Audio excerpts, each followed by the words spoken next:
Hi friends, and welcome back to another iPhone unboxing video. My iPhone was supposed to arrive later in November, but actually came on my birthday.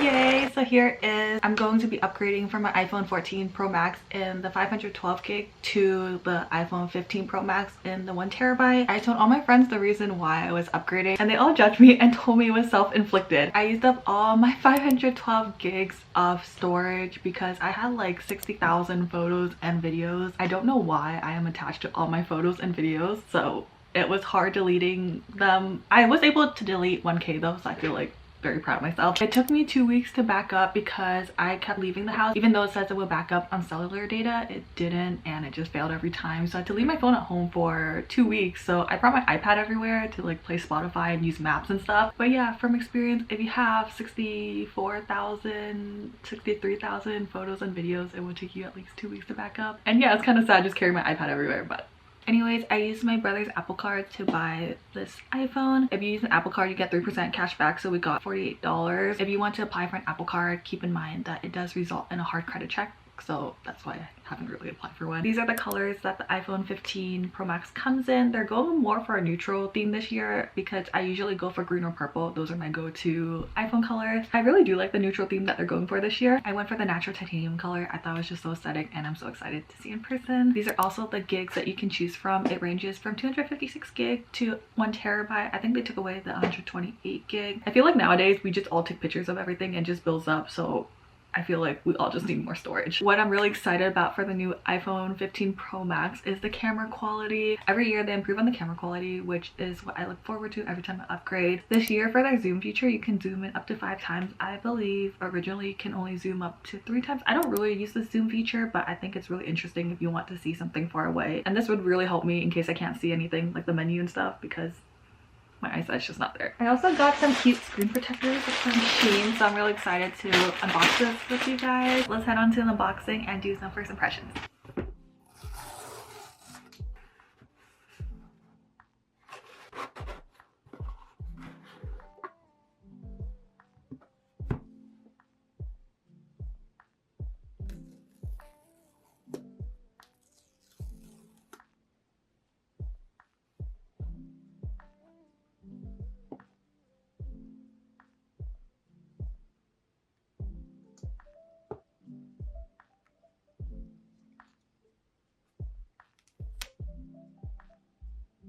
You're finally going to be able to set it up. So first you have your hello screen, choose language, and then US.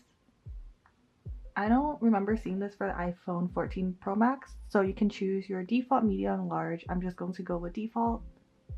It's looking for nearby devices to scan.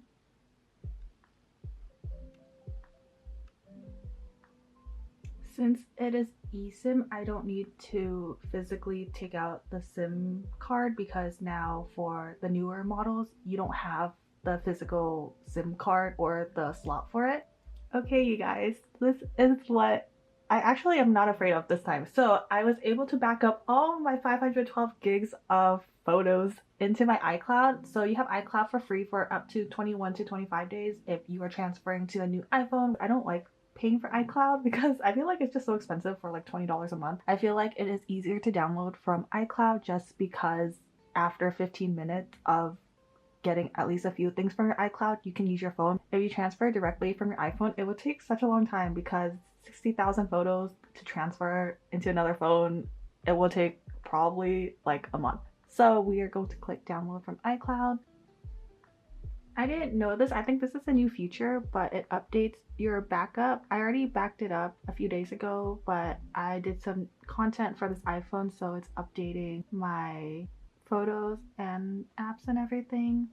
So I don't know how long that's going to take. Hopefully it doesn't take that long because I already backed it up earlier. I'm so sad, you guys. Let's try again and hopefully it works the second time.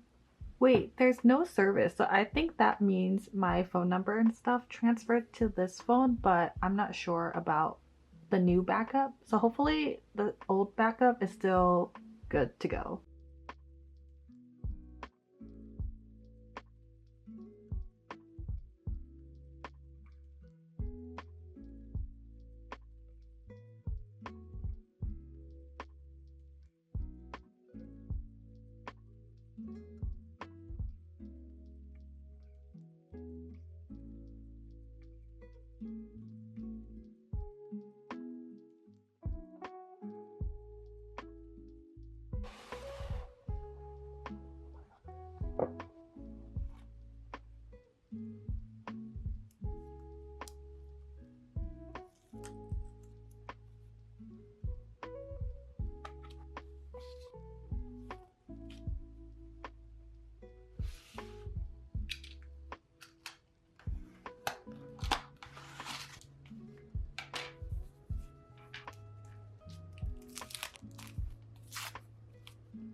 Here's my new iPhone.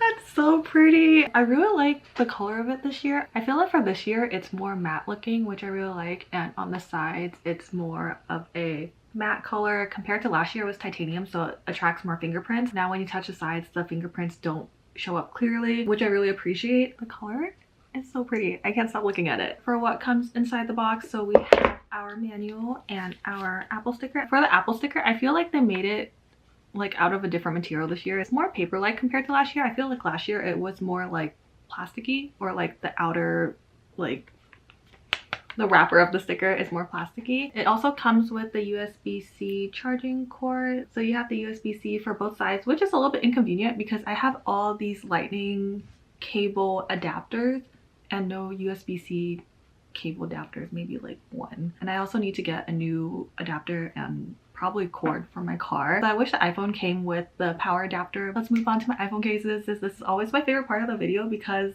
I just love shopping for iPhone cases. Do I necessarily need all of them? No, I don't, but yeah, I still get them. This is the phone case I am currently using. I've been using this phone case for about a year, and then now I've transferred over to my weather phone case. This is the weather phone case that I've been using recently. They do get a little bit yellow by the end of the year, but they're very durable, long lasting. It really protects your phone, and it's only one something, and most of the time they have free shipping. My go-to for phone cases are always from Shein because Amazon, I feel like they charge a lot. It's like $30 per case, and the quality for these ones I feel like are the same as the ones from Amazon. The first phone case we have is the heart-shaped one. I used my heart-shaped phone case quite a lot last year, so I wanted to get one for my iPhone 15 Pro Max. It really does protect your phone. The size of the phone case seemed very sturdy. Next phone case we have is this cute dinosaur one. It comes with 3 dinosaurs, and I was looking for a boba one, so that's why I got this. I couldn't find a boba phone case on Shein, so I feel like this phone case is similar to a boba one because the middle dinosaur is drinking a drink, hopefully boba. The next phone case I got has a lot of stars, moon, and it borders the phone case. I thought it was a cute and simple design, so I wanted to get this phone case. I don't remember checking out this phone case. It has this handle for you to put your hand and hold your phone, and there's like a flower on top. I think I got this because it was convenient, because you can just hold your phone without actually holding your phone. I saved the best for last. It's a clear phone case. I feel like I always have to have a completely clear phone case because I want to see the color of my phone. So here is my clear phone case. For first impressions, the iPhone 15 Pro Max is a whole lot lighter than the iPhone 14 Pro Max. I never realized this felt like carrying a brick compared to this one. It's so much lighter, but I feel like for charging wise, the iPhone 15 Pro Max, it warms up a little bit more than the iPhone 14 Pro Max. And as I said earlier, for the iPhone 14 Pro Max, they used a stainless steel material for the sides, and for the iPhone 15 Pro Max, it's a titanium material, so there's less fingerprints for the iPhone 15 Pro Max. When I was reading about if they do both have a size difference, they're both the same size, but the frame for the iPhone 15 Pro Max is a little bit different. I couldn't notice it when I looked at it. They both look like they have the same frame shape, and what I really appreciate about the iPhone 15 Pro Max is their battery life. It's so good. I transferred over all 512 gigs, and I think if you have a lot more storage, the battery dies a lot faster. And for this iPhone, I was also FaceTiming for like 3 hours and it still stayed at around 90%, which I think is really good. For my iPhone 14 Pro Max, it had a lot of glitches when I first got it last year. I always had to go to Apple Store to ask them to run a diagnostic to see what was wrong with my 14, and each time it said my iPhone 14 Pro Max was okay. The battery for it drained so fast, and for connecting to Wi-Fi, I studied at a boba shop, and every time for that month, it would ask me if I wanted to connect to the Wi-Fi even though I'm not there, and it was just so repetitive. I always had to say no because where is the Wi-Fi coming from? They recommended that I keep on updating the iPhone so that glitch goes away because they weren't really sure why I kept on doing that. This is a feature that I didn't know about, or I don't know if it's always been here, but you have a back tap now. It will automatically let you go to camera. I still don't... Oh, okay. So I back tapped it and it went automatically to camera. Go to accessibility, and then we go to touch, and then we scroll all the way down to back tap, and make sure to turn it on from the double tap, or I think there's a triple tap. You can choose what function you want your back tap to have. So for double tap I put camera, and triple tap I put none. There's flashlight, home, notification center, volume. There's also a standby mode, which I think is so aesthetic. So if you leave it charging and you flip it sideways, there's a term for that, I just